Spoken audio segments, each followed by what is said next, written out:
So I found out a couple months ago I was going to be working a gig in the UP. So I contacted my brother and the other guys that go to camp, and we figured maybe we'd try to turn this work trip into a deer camp work trip. So something that should have been really simple, I ended up making difficult because I wanted to go up a couple weeks early so that we could spray and kill off a lot of these weeds that we've been dealing with the last couple of years and try to get some good food plots in this year. After driving back to camp, I thought that they must have got a ton of rain that I just wasn't seeing on the forecast. And then come to find out after checking these trail cam pictures, there was snow less than a month on all this property. So what I'm dealing with is I'm dealing with rainwater and I'm dealing with the snow melt from the last month. It's just draining out of those hills and going down into the low spots, and my razor was paying for it.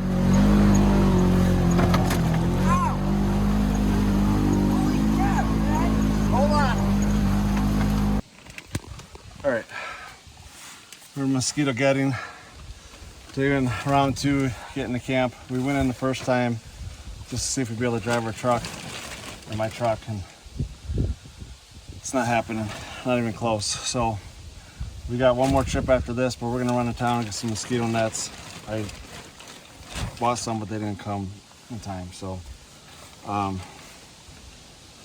yeah, I'll let you know when we're there.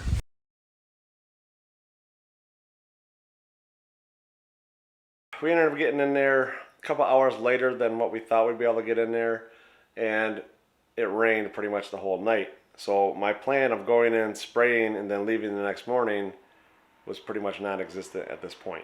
Hendrix drove the razor, I threw on my backpack, and we sprayed everything that we could. I didn't do a whole lot of filming because I was just really focused on getting the work done.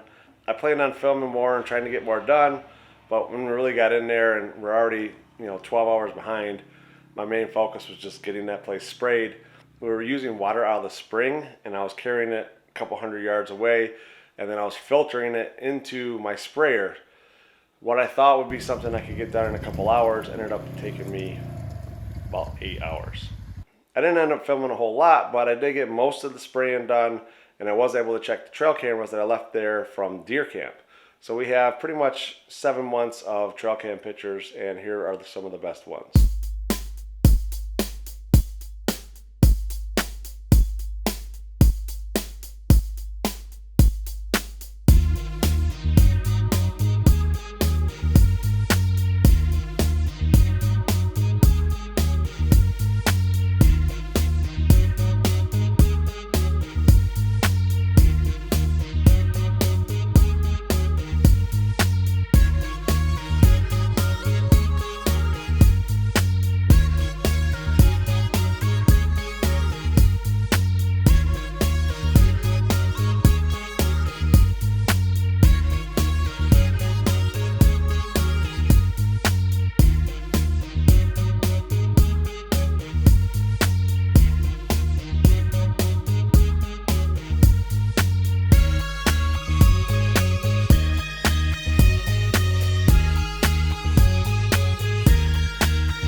I ended up getting my hitch sleeve fixed for the razor. I put a 2-inch hitch sleeve on it, and then I had them weld it and do some modifications to it. A couple weeks later, we made it back to camp. As you can see here in this video, it did a pretty good job killing the weeds. It wasn't really great, but it wasn't really bad either. I'm definitely going to have to go back at some point and re-kill all the ferns. I did some more research, and it looks like the only time that we'll really kill off ferns for future growth is the end of July, early August, when they're at full bloom, but before they brown going into the fall. The black boar digs in pretty nice. I definitely recommend having some, concrete blocks or something. We found a piece of rail at the old camp. It's probably like 90 years old, and it was sitting in the old camp. It weighed about 40 pounds. I threw it on there, strapped it on. It ended up falling off like 4 times, and I said, forget it. The black boar heavy duty electric arm, it puts like 800 to 1500 pounds of force down on the discs or whatever kind of implement you have, pushing it down into the surface of the ground. And it does pretty well, but if you hit a rock or something like that, it'll push that arm in a little bit, or in my case, it will bend the brand new sleeve that you put on there.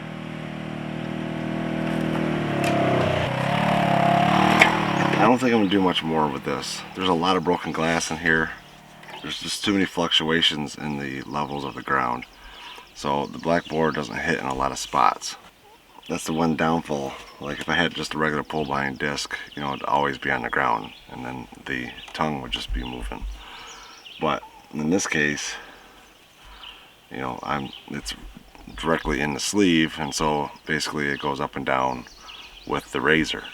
So in a situation like this, I can see a pull behind disc definitely being an advantage over the black boar setup. But it is doing a decent job, especially for not having any weights in it. And I'm cutting through a lot of grass. I mean, it's not doing fantastic, but it's doing its job. On the north side of the rail, where it's a big open field, and I got about 3/4 of that done, and then there was some spots I wanted to do in the woods. Unfortunately, so this spacer fell out, or this fell off, then the washer, then the spacer, then the disc. I was able to find this spacer, but I was not able to find the second spacer and the nut and washer. Regardless, I was able to get it on blackboar.com or Blackboar ATV's website, and it was like, I think it was like 14 bucks after shipping. So it's not too bad. They have all the parts available. You can pick them up or whatever. So if you do mess up, I got some Loctite now. I'm going to put it on there. I got the blue stuff. I'm just hoping it stops the vibration. I don't know if it's actually going to work, but we're going to find out. And if it doesn't work, I'm going to end up buying a lock nut in this size if I can find one. I think this is a, I don't know, it's big. So I'm going to get into more detail with the black boar setup in another video. I'm going to show you guys some things I added onto it. Some modifications I made to the razor, as well as modifications I made to the black boar implement, and then I will let you guys know, more detail about how well that works. Hopefully, I can give you some answers if you guys are interested in that black boar setup. Like I said, it's a good system, but it's not perfect, and there's pluses and minuses with the setup. I do like it. I am going to keep it, but I'm also going to do some modifications. While I was tilling, Eric, Gary, Robbie, and Ryan were out putting up a new blind. And it's a doozy. We tried to tell you for about 2 hours. No, you guys. Hey guys, how does it look up there? Nah. Dude, that is hard to get a building square like that. When you look at it, it looks like it's going to fall over, but he claims it's going to be standing when we get back to camp.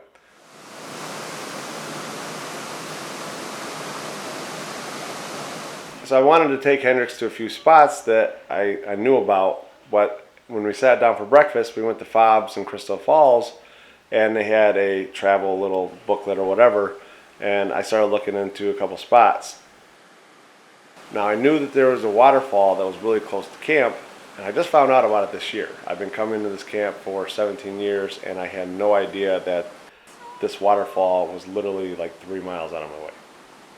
Moved to the first spot, which is called Canyon Falls. It's just a pullover. Basically, it's just a rest stop, and then they have paths that you can walk, and it is absolutely beautiful.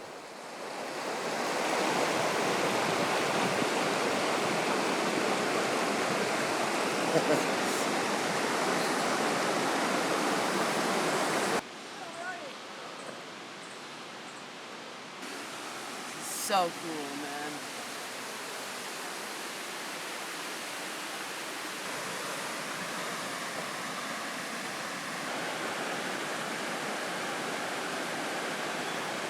What's up? Dude,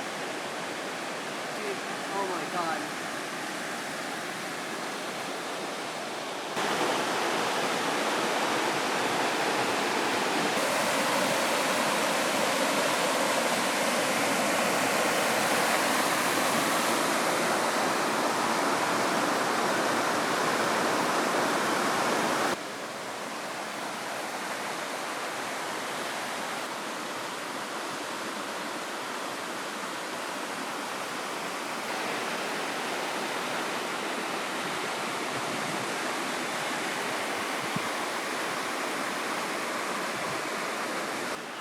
I want to build this thing on its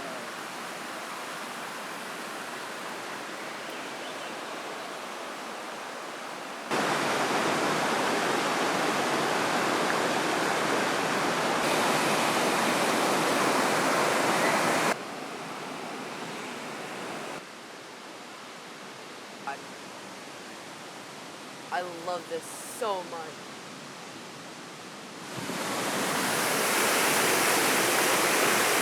Rock hanging over.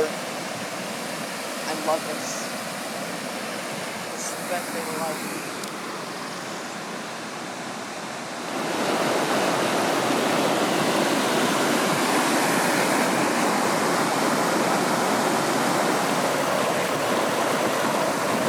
So I'm about halfway through editing this video and I realize I'm already at the 12-minute-ish mark and I'm going to cut this short. So this is the end of the video. Thanks for watching. I'll see you in the next video where we continue our UP trip.